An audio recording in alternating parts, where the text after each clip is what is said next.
की बात पगड़ी खोल के उन्होंने यहाँ रखी हुई थी। तो मुझे ऐसे देखा और कहने लगे ये तो मौलवी बनना है तो मेरे घरों निकल जा। और मेरी उम्र क्या थी? 18 साल।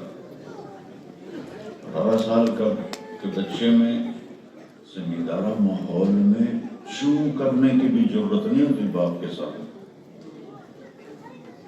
तो मेरा नवाला मेरे हाथ से गिर गया, माशाअल्लाह। और साथ ही मेरे खामोश आंसू फरियादी बनकर बाहर निकल आए। फिर दोबारा उन्होंने कहा ये तो मौलवी बनना है तो मेरे घर निकल जा। उनकी बात में दहशत होती थी। सारा गांव उनसे कांपता, हमारी भी टांगें कांपती थी। तो मुझसे